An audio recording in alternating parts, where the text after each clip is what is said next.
I worked every Saturday of my 20s. And I talk to 20-year-old entrepreneurs every single day. Lately, I've been saying to them, this Saturday, you're gonna have more time off than I've had in my entire 20s on a Saturday. So before you tell me how you're gonna be bigger than me, start thinking about what you're actually doing. Look, you need to be kind. Mean is just non-negotiable in our family, right? To me, everything's about breathing, right? To me, everything is about take full ownership for everything, and then everything gets easy, because then you're in control. And then learn how to love to lose.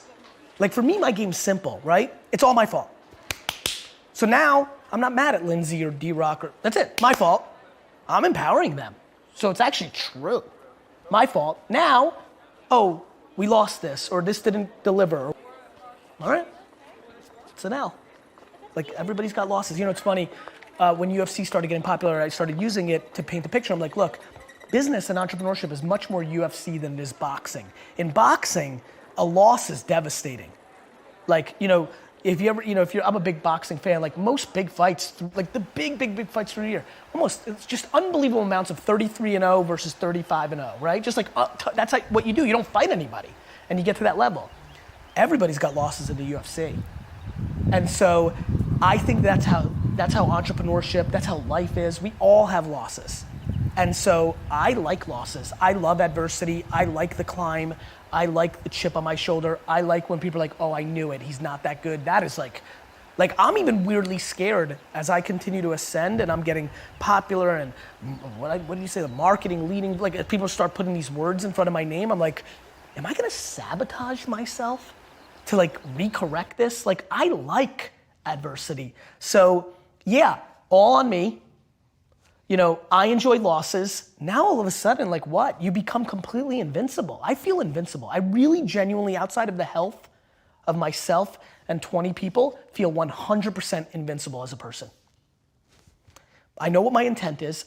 I want to do good at nobody else's expense. I'm far from perfect. We all are. And so just easy. It feels very light to live life. I'm just in a good mood.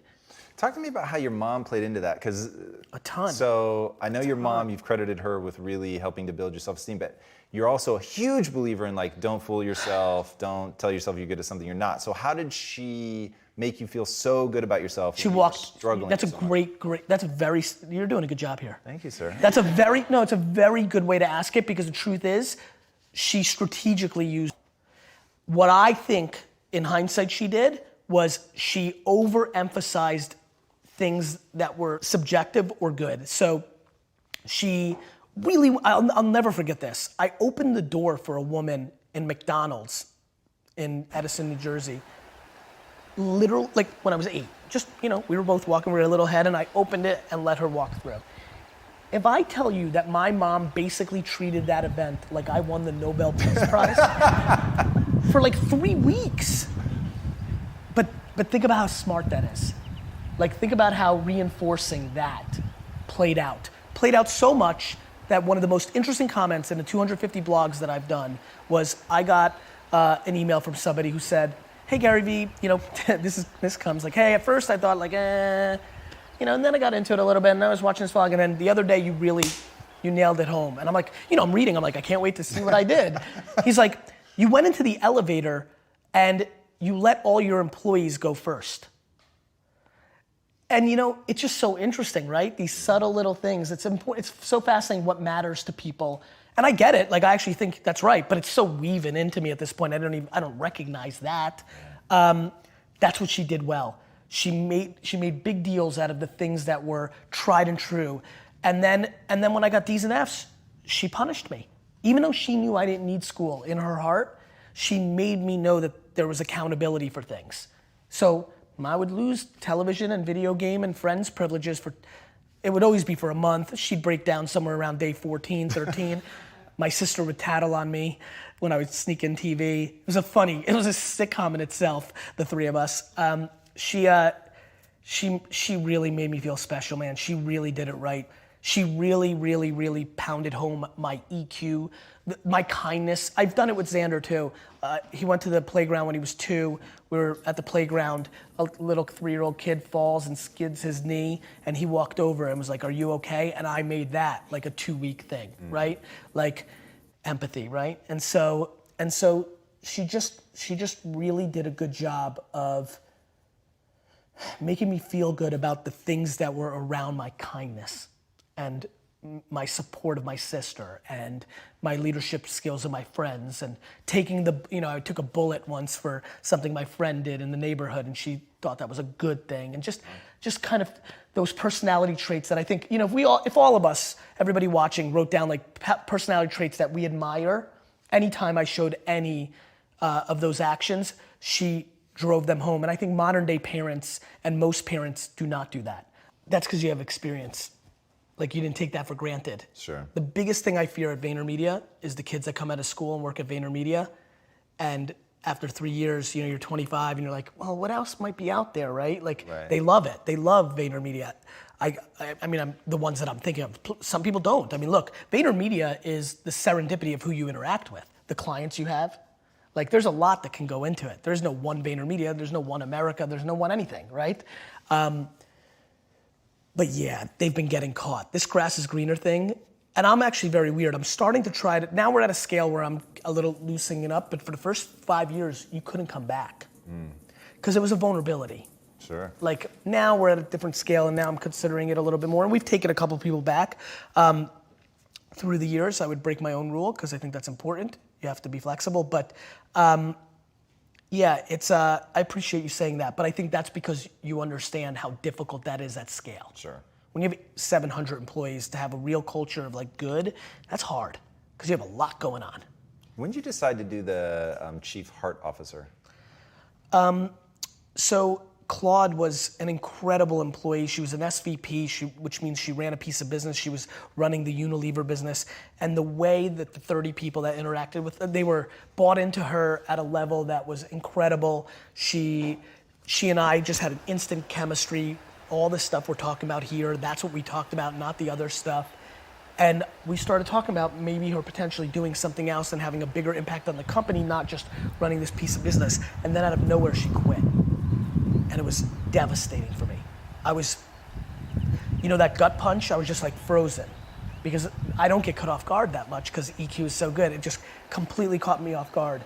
And literally it was amazing. Talk about like leadership and like things that I'm proud of about myself. I get punched in the face, and before she leaves the room of like her telling me she's leaving, which was a 25-minute conversation, somewhere 7 minutes into it, the last 18 minutes, I was thinking about the plan of making sure she didn't land anywhere that would be too settling so that I could get her back, right? And basically, I didn't want her to feel the full core pressure, but a month later, I started like meeting up with her and having drinks and how's it going? And I think the best way, back to all the energy of this conversation, you heard what I just said, and what I did was I tried to get her the best job in the world that I could. Like, my way of getting her back was by trying to help her more than it would help me. That's just, karma is practical. I love how people think karma is like this weird thing. Doing good for other people is a good strategy. I've been like trying to, I'm like, why does this thing even exist? It's actually the most common sense thing of all time. Why does karma seem weird?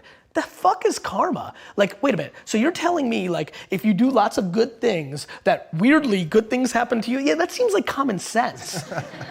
Like, it's amazing to me. Anyway, I tried to do all the right things. We started rolling. There seemed to be an opportunity for somebody to sit above our current head of HR. And so we decided there was that opportunity, but I could not call her the head of HR. I did not want the world to think of that's what we were doing. And I wanted her to sit at the pedestal as the most important person in the company besides me, more than the CFO, more than the COO, which got you into chief, right? And then, heart just seemed right. Like, it just seemed like a nice word, So it didn't have like, if she was chief emotion officer, then she'd be CEO, and that'd be weird. So it just fit. And have you seen other companies pick this up? We've seen companies like NASA and other big companies reach out to us, and they're like auditing us. Wow. I have a feeling that it could happen. Yeah, I feel it could happen. That would be a great legacy.